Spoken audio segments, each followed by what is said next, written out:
இன்னைக்கு ஒரு சில வார்த்தைகள் புதிய நண்பர்களுக்காக எல்லாருக்குமே வந்து நேத்தும் பேசணும். ஒரு ஒரு சில வார்த்தைகள் மட்டும் நம்ம வந்தவங்களுக்காக இன்ட்ரோ கொடுத்துட்டு அதுக்கப்புறம் வந்து நம்ம தொடருவோம்.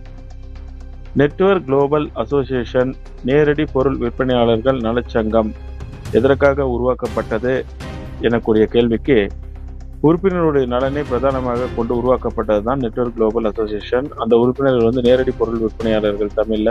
இதனுடைய பதிவான பெயர் வந்து பாத்தீங்கன்னா நியூ குளோபல் நெட் ஃபவுண்டேஷன் அப்படின்றது, புதிய உலகத்தின் இணைப்பு அறக்கட்டளை. இதுல என்னென்ன மாதிரியான சிறப்பு விஷயங்கள் இருந்ததுன்றத நீங்க இப்ப கொஞ்சம் முன்னாடி வாய்ஸ் ஓவர்ல எல்லாம் கேட்டிருப்பீங்க. அதனுடைய நலப்பணிகள் நலத்திட்டங்கள் எல்லாமே வந்து உறுப்பினர்களுக்கு கொடுக்கக்கூடிய முக்கியமான நம்முடைய கடமையாகவும் நோக்கமாக கொண்டு உருவாக்கப்பட்டது. இது ஒரு தனி மனிதர் வந்து எடுத்த முடிவு கிடையாது. நம்ம சங்கத்துல வந்து பலதரப்பட்ட அனுபவம் வாய்ந்த தலைவர்கள் பல வருடங்களாக வந்து வியாபாரத்துறையிலும் நேரடி பொருள் விற்பனை துறையிலும் இருந்து அவங்களுடைய அனுபவத்தின் அடிப்படையில உருவாக்கப்பட்டது. எப்படி அவங்க அனுபவத்தின் அடிப்படையில் உருவாக்கப்பட்டதுனாக்கா, அவங்க பல கம்பெனிகளை வந்து வச்சிருந்த ஓனர்களாகவும் மற்றும் பல கம்பெனிகள்ல வந்து பாத்தீங்கன்னாக்கா டாப் அச்சீவர்ஸாகவும், அதாவது சிறந்த விற்பனையாளர் எனக்கூடிய ஒரு பொறுப்பு அங்கீகாரம் பெற்று அவங்க பட்டவங்க. அப்படி இருக்கும்போது கம்பெனி நிறுவனங்கள் வந்து வருது. 30 வருஷமாகவும் 40 வருஷமா வரக்கூடிய கம்பெனில பேர் சொல்ல ஒரு சில கம்பெனிகள் தான் இருக்கு. மற்ற கம்பெனிகள் வந்து அதுக்கு எந்த ஒரு திட்டத்தோடு வந்தாலும் சரி, இல்ல வந்து பொருள் விற்பனைக்காக வந்தாலும் சரி, ஒரு குறிப்பிட்ட காலத்துக்கு அப்புறம் அது வர்றதில்ல.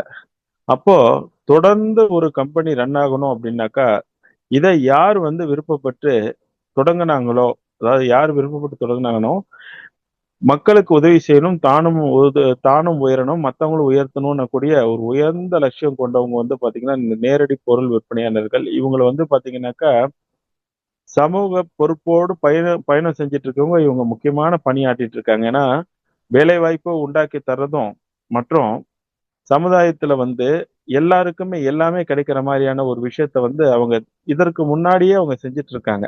இதை நம்ம ஒருங்கிணைச்சு ஒரு கட்டமைப்பை கொண்டு வந்து என்னைக்குமே நடக்கிற மாதிரியும், நம்ம உறுப்பினர்கள் வந்து இந்த பயன் பெறுற மாதிரியும் உருவாக்கணும்ன்றதுதான் வந்து நீண்ட நாள் நோக்கமாகவும் திட்டமாகவும் போயிட்டது. பல வருடங்களா வந்து இதற்குண்டான பரிசீலனை பண்ணி எப்படி வந்து கொண்டு வந்தா வந்து நீண்ட வருடங்களாக கொண்டு போக முடியும். இது வந்து பாத்தீங்கன்னா காலங்கள் கடந்து போகணும்.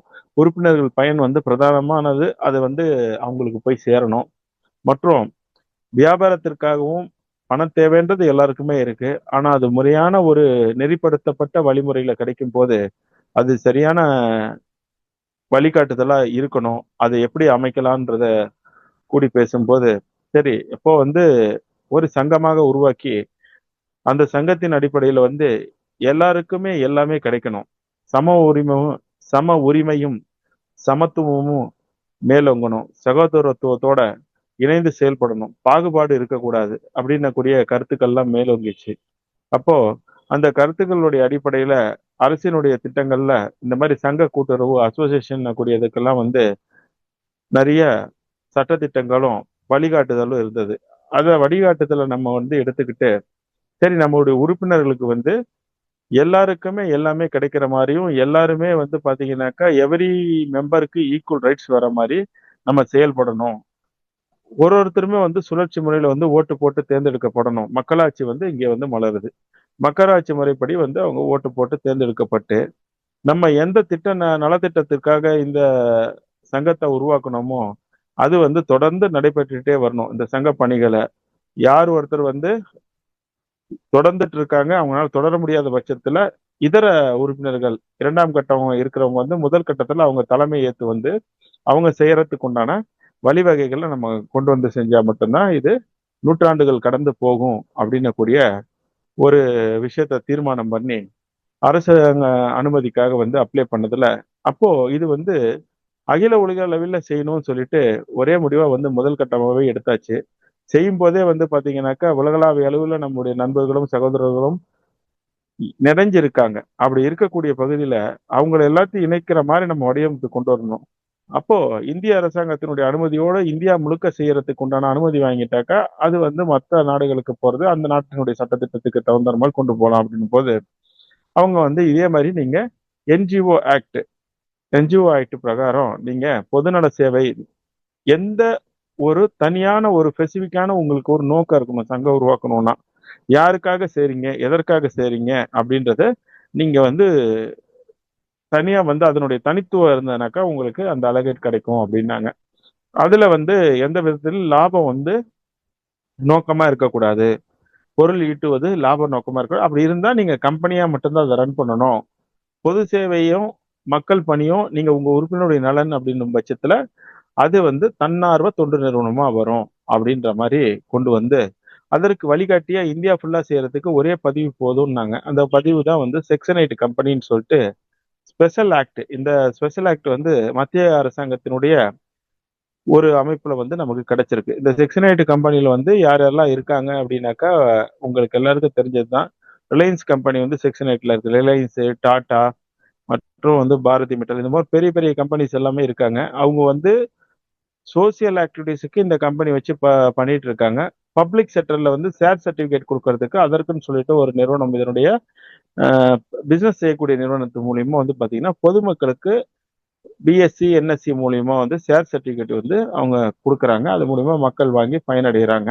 அவங்க வந்து பங்குதாரராக போறாங்க. அதுக்குண்டான டிவிடெண்ட் கிடைக்குது. இப்படி அவங்களுடைய ஆக்டிவிட்டிஸ் போயிட்டு இருக்கு.